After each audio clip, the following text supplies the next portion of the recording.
क्या हम अपना प्रारब्ध मतलब कि भविष्य बदल सकते हैं? चलो, इस सवाल का जवाब इस वीडियो में हम साइंटिफिक वे से जानने वाले हैं कि हम अपना खुद का भविष्य या फिर हमारा जो प्रारब्ध है, प्रारब्ध का मतलब क्या है कि जो ऑलरेडी फिक्स हो चुका है कि मेरे आने वाले समय में मेरे साथ या फिर मेरे फैमिली के साथ ये होने वाला है। तो ये हम कैसे बदलें? क्या लॉ ऑफ अट्रैक्शन से? क्या लॉ ऑफ वाइब्रेशन से? जो फॉरेन कल्चर से जो लॉज हम सीख रहे हैं आज पूरे यूट्यूब पर, पूरी सोशल मीडिया पर सारे लोग लॉ ऑफ अट्रैक्शन के पीछे पड़े हुए हैं। तो क्या वो हमारे प्रारब्ध को बदलेगा या फिर कोई ज्योतिष आके हमारे प्रारब्ध को बदलने वाला है? चलो, आज के वीडियो में हम साइंटिफिक वे से पता करेंगे कि कैसे ये प्रारब्ध चेंज होता है। सबसे पहले तो प्रारब्ध बनता कैसे है वो जान लेते हैं। आप इस समय जो भी मेंटली या फिजिकली मन वचन कर्म से जो जो कर रहे हैं उन सब का एक आफ्टर इफेक्ट डेवलप हो रहा है और वो जाके आपको प्रेजेंट में या फिर फ्यूचर में रिफ्लेक्ट होके इन रिटर्न गिफ्ट मिल जाएगा। बस इसी को कहेंगे प्रारब्ध। लेकिन दिक्कत ये होती है कि आज मैंने किसी के साथ बहुत ही बुरा बर्ताव कर दिया। अब 6 महीनों के बाद या 6 साल के बाद तो मुझे वो याद रहेगा नहीं।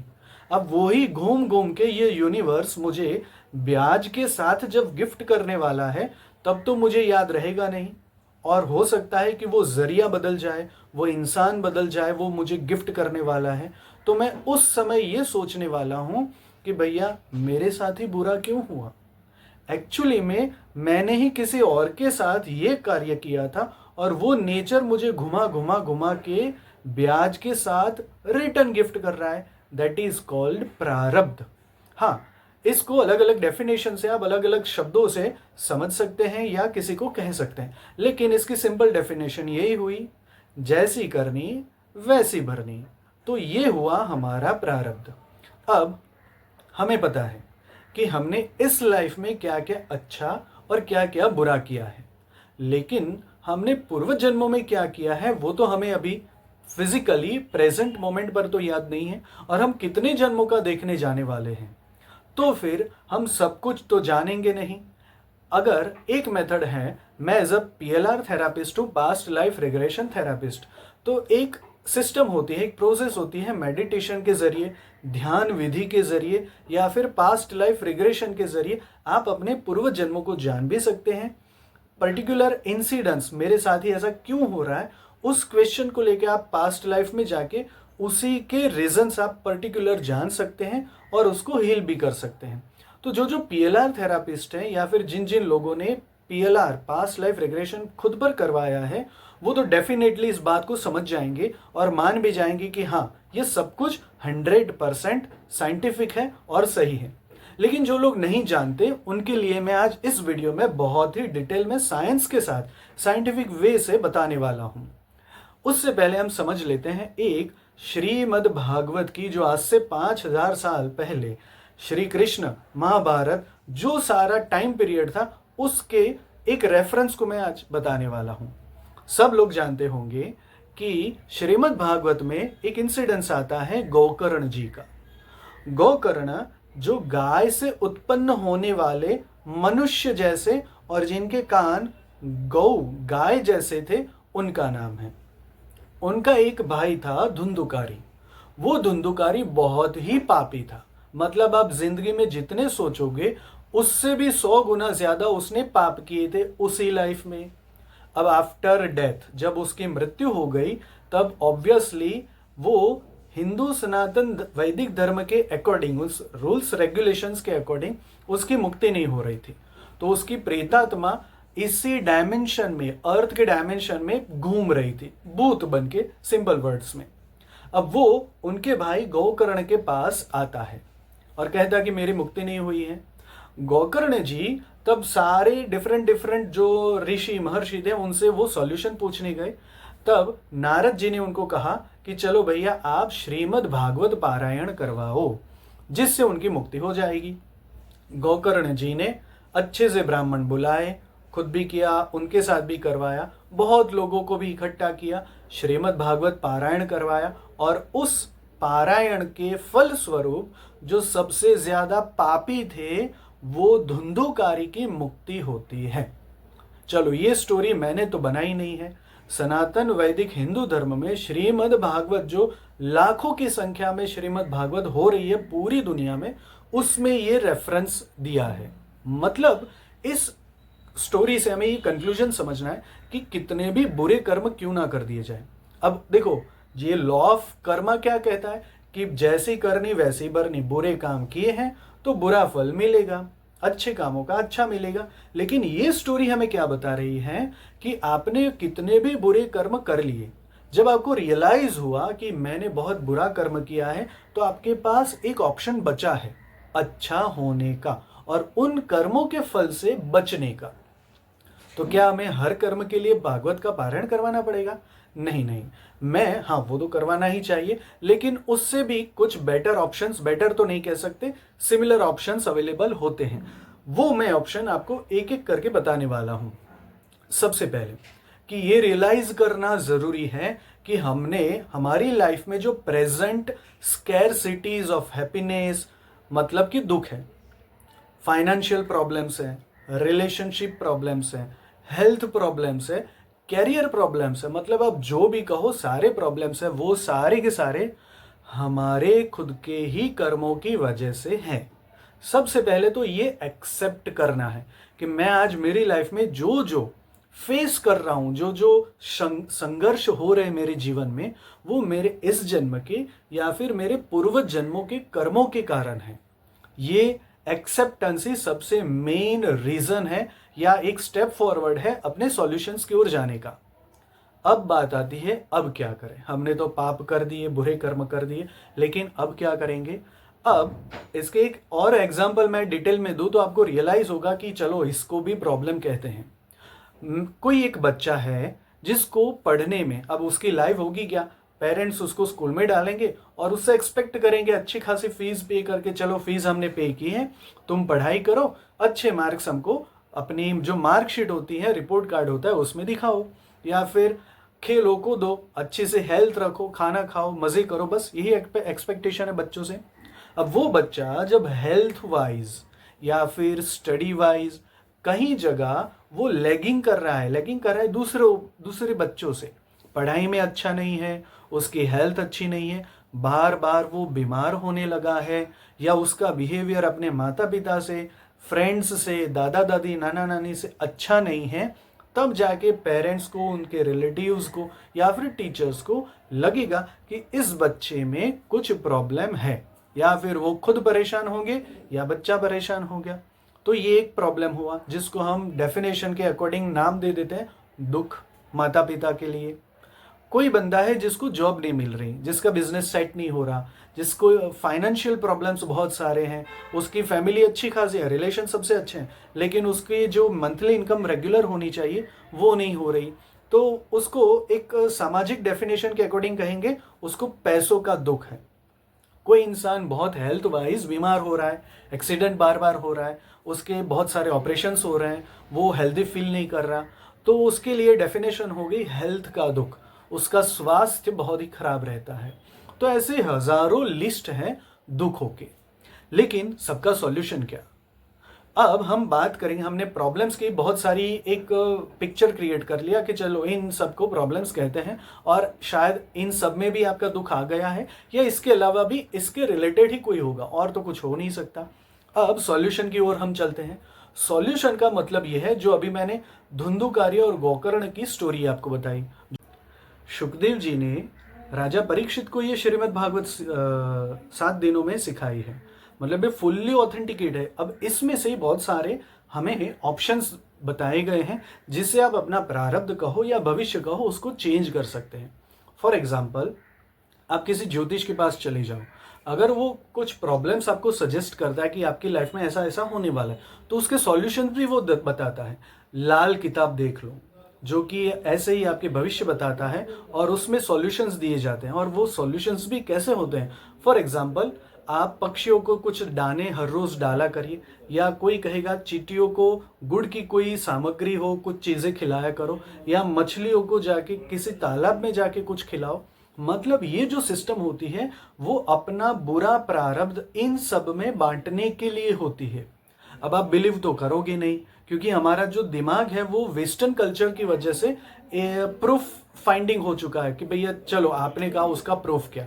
अब इसका बेस्ड प्रूफ इसी श्रीमद् भागवत में है इंद्र का, कि आपको सबको पता है, अगर नहीं है तो श्रीमद् भागवत जाके सुन लीजिए पहले, कि इंद्र को ब्रह्म हत्या का पाप लगा था।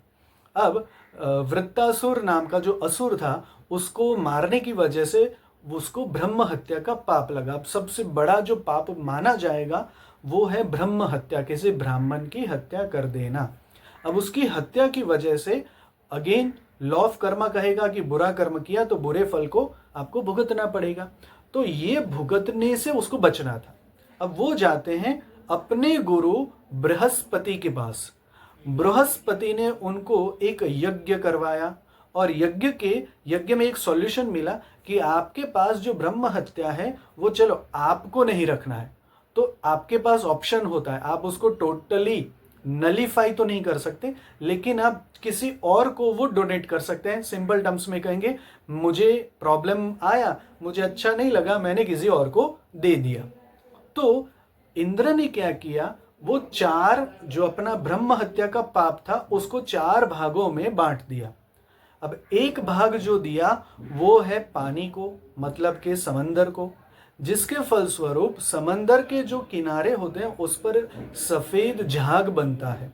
अगर ये स्टोरी पता नहीं है तो गूगल कर लीजिएगा, उसका आंसर आपको मिल जाएगा। दूसरा भाग जो ब्रह्म हत्या का था वो वृक्ष मतलब पेड़ों को दिया गया।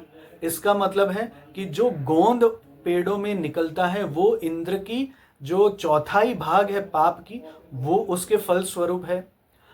तीसरा जो भाग है वो दिया लेडीज, स्त्रियों को, जिनकी वजह से उनको 4 दिनों के लिए मासिक आता है और वो पीरियड्स में होती है, तो वो भी इंद्र की ही ब्रह्म हत्या की चौथाई भाग का रिजल्ट है। और चौथा एक भाग दिया भूमि को, पृथ्वी को। मतलब ये जो स्टोरी है वो मैं डिटेल में तो आपको नहीं कहूंगा, लिए गूगल पर जाके आप सर्च कर लीजिए। तो जब इंद्र को खुद को ब्रह्म हत्या का पाप लगा तो उसने क्या किया, उसके 4 भाग इक्वल कर दिए और वो किसी और को बांट दिए। अब इन रिटर्न उन चारों को एक एक वरदान भी दे दिया कि सिर्फ पाप नहीं, उनको कुछ अच्छा रिजल्ट मिला, जिसके लालच में उन्होंने पाप को ग्रहण कर लिया। तो ये सिस्टम तो इंद्र की है, हम क्या करें। अब यही तो जाने अनजाने में सब लोग आज भी कर रहे हैं। इसका मतलब है, आप प्रेमानंद जी को जानते ही होंगे, बहुत लोग उनको, बहुत क्या ज्यादातर लोग उनको सुनते ही हैं। तो वो उनके ही वचनामृत में या उनके सत्संग में बहुत चीज कहते हैं। एक बात कहते हैं कि जो भंडारा होता है वो साधु संतों के लिए होता है। आप किसी भी तीर्थ स्थान में चले जाओ तो जो भंडारा करते हैं ना वो साधु संतों के लिए करते हैं। वहां अगर कोई गृहस्थ जाता है तो उसको वहां का प्रसाद या भोजन नहीं करना चाहिए। तो ऐसा क्यों समझाते हैं? जो प्रेमानंद जी हैं वो इसके पीछे का एक रीजन बताते हैं कि जो भंडारा है वो कोई मानता है, मतलब वो भगवान से कहते हैं कि चलो मेरा बेटा नहीं हो रहा, अगर मेरा बेटा हो गया तो मैं 1000 साधुओं को प्रसाद लिवाऊंगा, उनका भंडारा करूंगा। इसका मतलब ये है कि उसके भाग्य में जो पुत्र नहीं था, वो नेचर ने उन 1000 साधुओं के भाग्य में से कोई कोई पार्ट पुण्य का लिया और वो उस गृहस्थ के प्रारब्ध में ट्रांसफर कर दिया, सेम लाइक इंद्र के जैसे।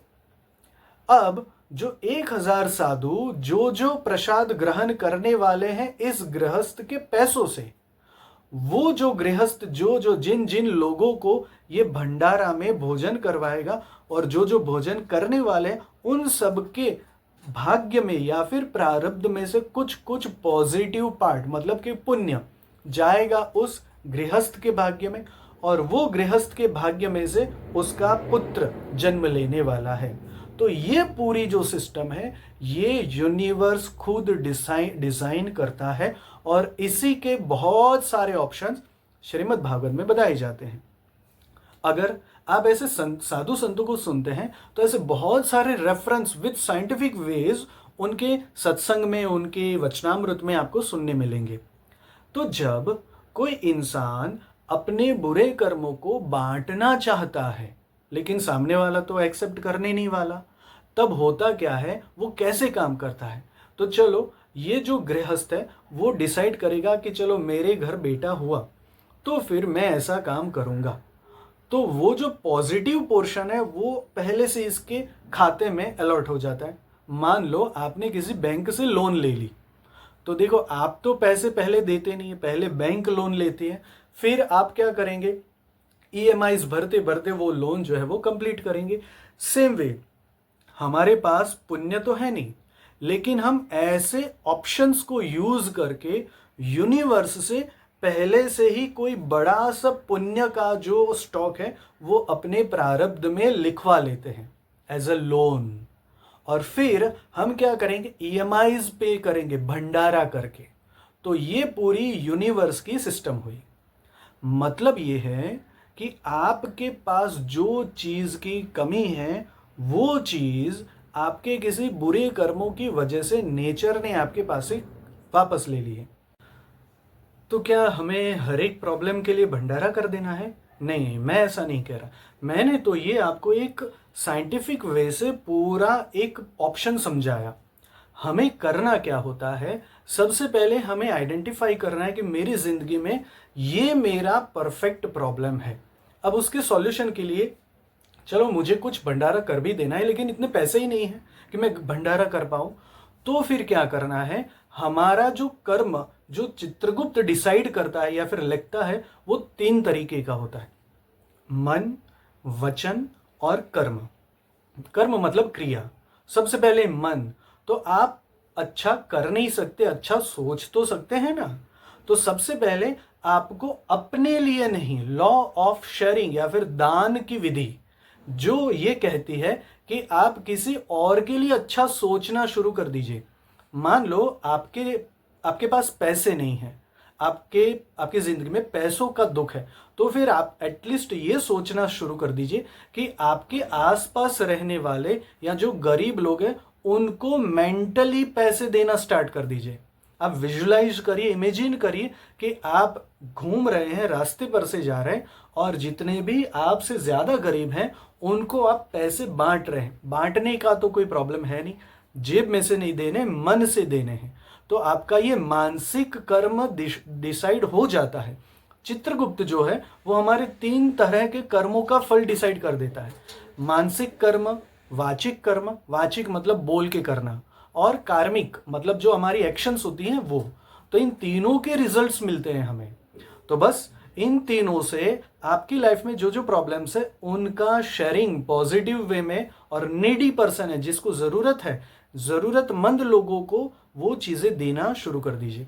फॉर एग्जाम्पल आपकी अगर हेल्थ खराब रहती है तो आप ऐसा शुरू कर दीजिए कि जिन जिन लोगों की हेल्थ खराब रहती है उनको बाय वर्ड्स या फिर बोल के उनको सलाह दे के उनकी हेल्थ कैसे अच्छी रहेगी वो समझाइए, या फिर मन से ऐसा सोचिए कि भगवान से प्रे करिए कि उनकी हेल्थ अच्छी हो जाए।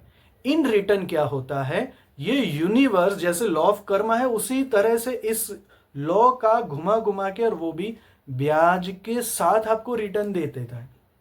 चलो इसके लिए भी मैं एक अच्छी सी रियल स्टोरी आपसे शेयर कर देता हूं जिससे आपका भरोसा जो है वो और पावरफुल फिक्स हो जाए। जो धुंधुकारी और गोकर्ण के पिताजी थे उनके प्रारब्ध में या फिर उनके भाग्य में तो कोई पुत्र लिखा ही नहीं था। श्रीमद् भागवत में ये कहा जाता है कि जब उनके घर वो कोई पुत्र नहीं हुआ तो वो बहुत ही डिस्टर्ब हो गए अपनी लाइफ से, और वो चाहते थे कि मैं बस अब मेरा जीवन जो है वो मैं समाप्त कर दूं। वो एक नदी के किनारे पर जाते हैं, वहाँ एक ऋषि मुनि मिलते हैं, उनसे अपना प्रॉब्लम शेयर करते हैं, और वो ऋषि एक फल खाने के लिए देते हैं।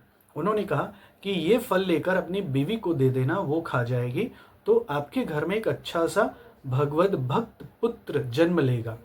अब उनकी बीवी ने तो अच्छे से वो फल खाया नहीं, वो अपनी घर की गाय को खिला दिया, और वो फल जो है वो गाय ने खा लिया, और उनके उस गाय से जन्म हुआ गोकर्ण जी का।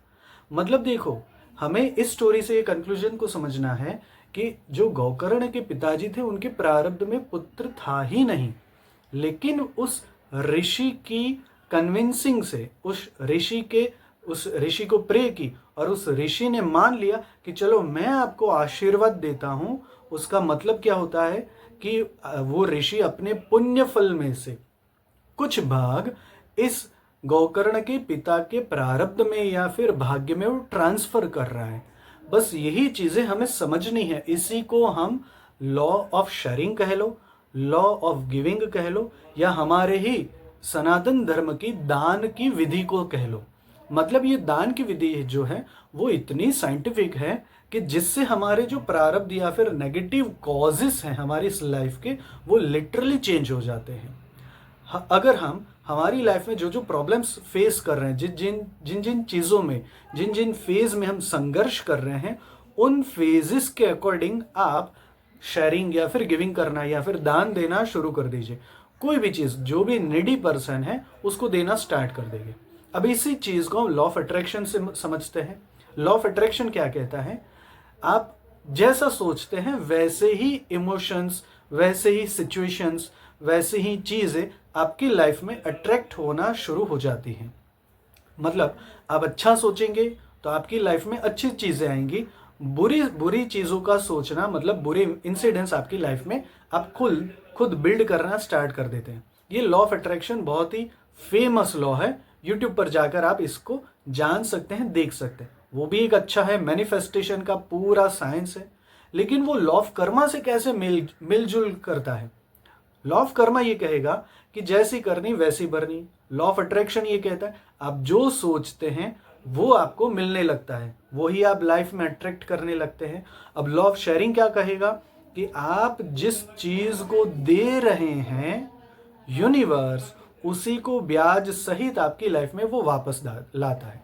अब हम 3 लॉज को एक साथ हमारी जरूरत के हिसाब से इसको यूज करते हैं। कैसे?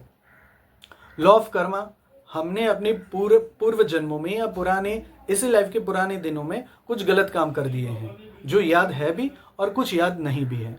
लेकिन ये पता है कि उनके सारे जो नेगेटिव कॉजेस हैं उसका नकारात्मक फल जो है वो हमें भुगतना पड़ेगा। अब आते हैं लॉ ऑफ अट्रैक्शन से। हमें करना है पॉजिटिव अप्रोच। हमारी लाइफ में हमें पॉजिटिव रिएक्शंस या फिर एक्शंस चाहिए, हमें पॉजिटिव रिजल्ट्स चाहिए। अब हम जानते हैं कि किया है नेगेटिव, चाहिए अच्छा, तो अब बीच में रास्ता खुलता है लॉ ऑफ शेयरिंग का कि आपको क्या करना है। जिस चीज की स्कैरसिटी या फिर दुख आपके जीवन में है उसके अकॉर्डिंग आप शेयरिंग करना स्टार्ट कर दीजिए। मतलब आपकी हेल्थ, आपको पता है कि आपकी हेल्थ अच्छी नहीं रहती, तो फिर जो ऑप्शंस अवेलेबल हैं, मेडिसिन लेना, एक्सरसाइज करना, योगा करना, वो तो आपको करने ही चाहिए। लेकिन साथ में आप क्या करिए कि आप जो लोग बीमार हैं हॉस्पिटल्स में जाके, या फिर आपके फ्रेंड सर्कल्स में, आपके रिलेटिव्स में, या फिर आपको जो भी कोई मिल जाए, उनकी हेल्थ के लिए प्रे करिए। उनकी हेल्थ अच्छी कैसे हो, वो आप कर्म कुछ करना चाहते हो, कर सकते हो तो जरूर करना चाहिए। वचन या फिर कुछ बोल के, चलो भैया आप, मैं भगवान से प्रे करता हूँ कि आपकी हेल्थ अच्छी हो जाए, अच्छा हो जाएगा। अब ये भी नहीं कर सकते तो मन से प्रार्थना कर दीजिए कि हे भगवान इनकी हेल्थ अच्छी हो, मेरी हो ना हो, इनकी आप अच्छी कर दो। तो ये तीनों चीज हो गई, मन वचन कर्म से। आप जैसे ही ये करना स्टार्ट कर देंगे ना, तो यूनिवर्स अपना जो हिसाब किताब है ना, वो जो पेंडिंग लोन है वो अपने आप वो इंस्टॉल करना स्टार्ट कर देगी। जो आपके खाते में ट्रांसफर नहीं हुआ या फिर वो करना चाहती, वो रीबैलेंसिंग करना स्टार्ट कर देंगी। कैसे करेगी ये भी जान लो। जब आप किसी इंसान को, मान लो 100 रुपए की उसको जरूरत है और आपने 100 रुपए निकाल के दे दिए, अब क्या होगा, इसके पीछे होगा क्या? वो मेंटली आपको आशीर्वाद देगा। आशीर्वाद देना उसका मतलब है आपके लिए उसने पॉजिटिव वाइब्रेशंस को यूनिवर्स में छोड़ दिया। अब वो पॉजिटिव वाइब्रेशंस आपका जो नेगेटिव लक है, नेगेटिव प्रारब्ध है, उसमें वो बैलेंस हो जाएंगे। मतलब आपका जो नेगेटिव प्रारब्ध था वो इस 100 रुपए की हेल्प से वो पूरा का पूरा पॉजिटिव हो जाएगा। और इसी वजह से हमारे सनातन वैदिक साइंटिफिक धर्म में ये दान की विधि बताई जाती है, और कोई चीज नहीं है इसके पीछे, ये प्योर साइंस ही है। आप जो चीज आपके पास अच्छे से, वो पहले से आप बांटते फिर रहे हैं, तो नेचर ये कहेगा कि आप जो बांट रहे हैं वो आपको हजारों गुना वापस मिलने वाला है। ज़मीन में एक जो खेती करने वाला इंसान होता है वो सिर्फ एक बीज ज़मीन को देता है और वो कुछ समय के बाद, कुछ दिनों या कुछ महीनों के बाद पूरा वृक्ष बन जाता है और वही बीज हजारों की, लाखों की संख्या में उसको वापस मिल जाता है। तो यही लॉ ऑफ नेचर है। बस हमें उन सारे लॉज को, लॉ ऑफ शेयरिंग कह दो, लॉ ऑफ गिविंग कह दो, लॉ ऑफ अट्रैक्शन कह दो, लॉ ऑफ कर्मा कह दो या फिर लॉ ऑफ नेचर कह दो, ये सारे लॉज का हमें हमारी फेवर में यूज कर देना है बस। और उसका सिंपल मतलब है कि आप बस देना शुरू कर दीजिए मन वचन कर्मों से। जैसे कि अगर आप किसी का अच्छा चाहते हैं तो आप जो जो वीडियोस अच्छे देख रहे हैं, मान लो आपको ये वीडियो अगर सही में अच्छा लग रहा है तो इस वीडियो की जिन जिन लोगों को जरूरत है उनको शेयर करो। इसमें आपकी जेब में से तो कोई खर्चा जाने ही नहीं वाला, लेकिन आपको जितनी वैल्यू इस वीडियो से मिल रही है क्या पता किसी और को उससे भी ज्यादा मिल जाए। तो इसमें भी law of nature, law of Karma, law of attraction, law of sharing सब कुछ काम करेगा, क्योंकि आपके शेयर करने से उसको ये वीडियो मिल रहा है। तो जो भी पुण्य का फल है वो आपके शेयर करने से भी मिल जाएगा।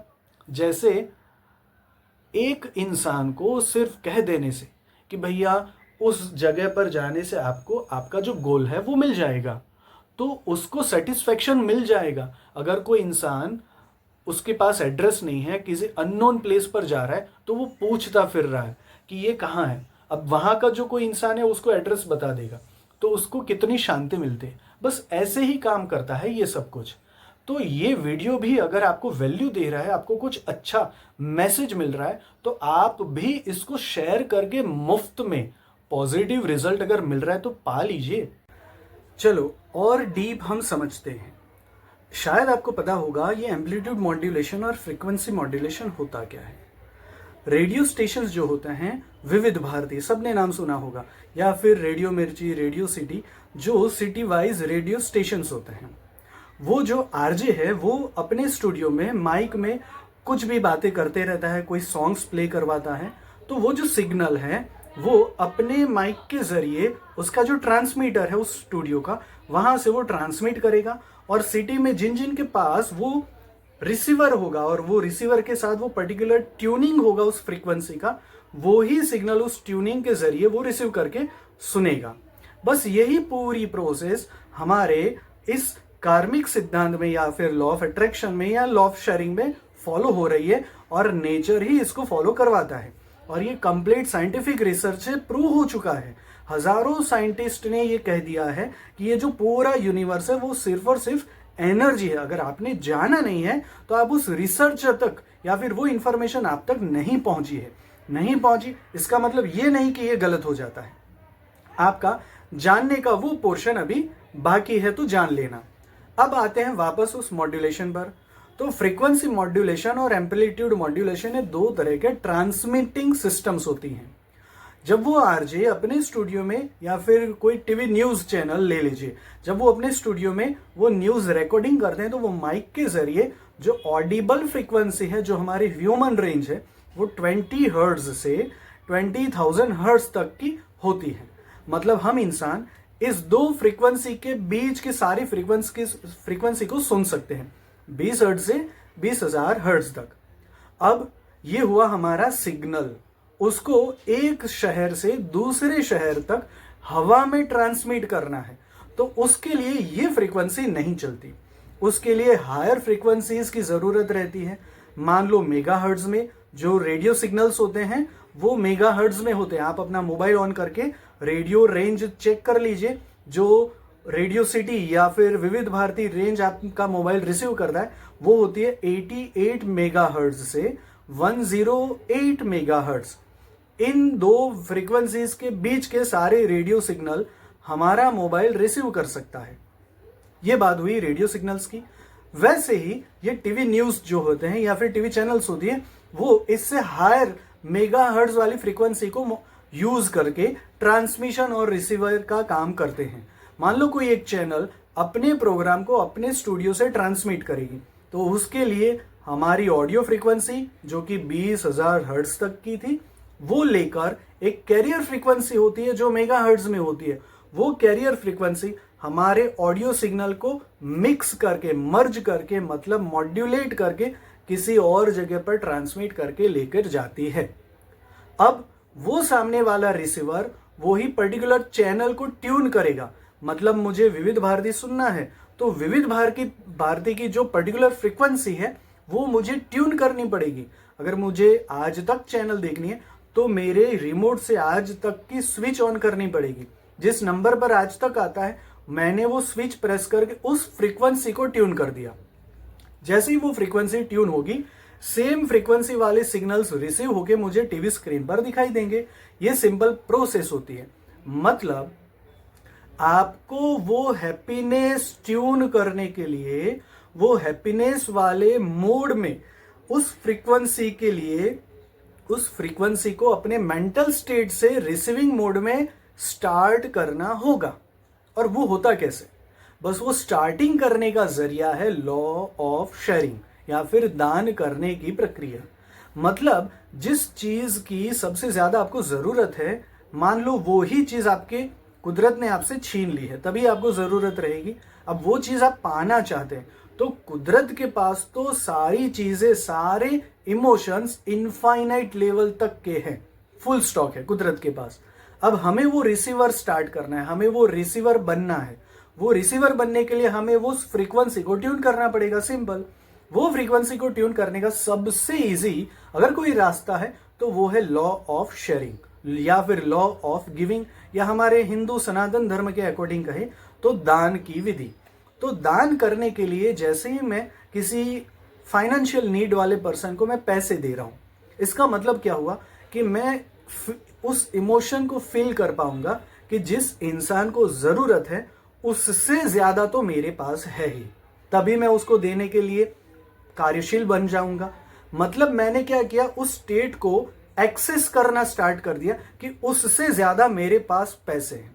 बस ये जो मेरे थॉट प्रोसेस है, मैंने क्या किया, अपनी फ्रीक्वेंसी को उस रिसीविंग फ्रीक्वेंसी के अकॉर्डिंग मैनेज करना या एडजस्ट करना स्टार्ट कर दिया।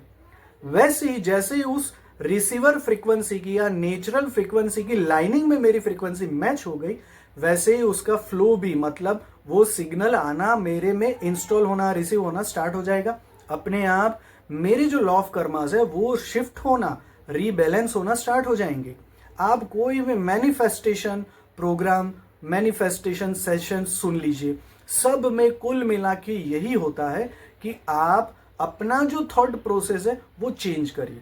लॉ ऑफ अट्रैक्शन वही कहता है, law of sharing, law of giving, जितने भी laws of vibrational law, natural law जितने भी सुनिए वो सारे यही कहेंगे।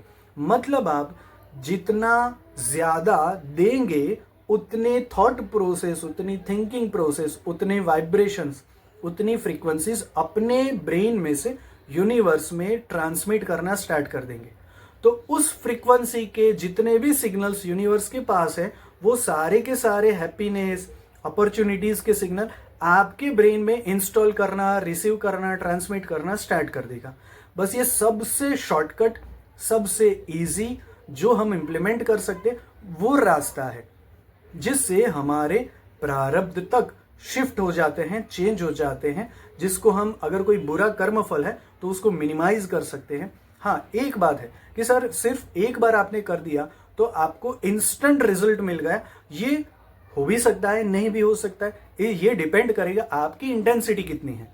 मतलब जो मैंने 100 रुपए वाला एग्जांपल दिया, उससे वो 100 रुपए देने से ऐसा नहीं होगा कि आप मिलियनर या बिलियनर बन जाए, इलॉन मस्क या मुकेश अंबानी जितनी संपत्ति आपको मिल जाए।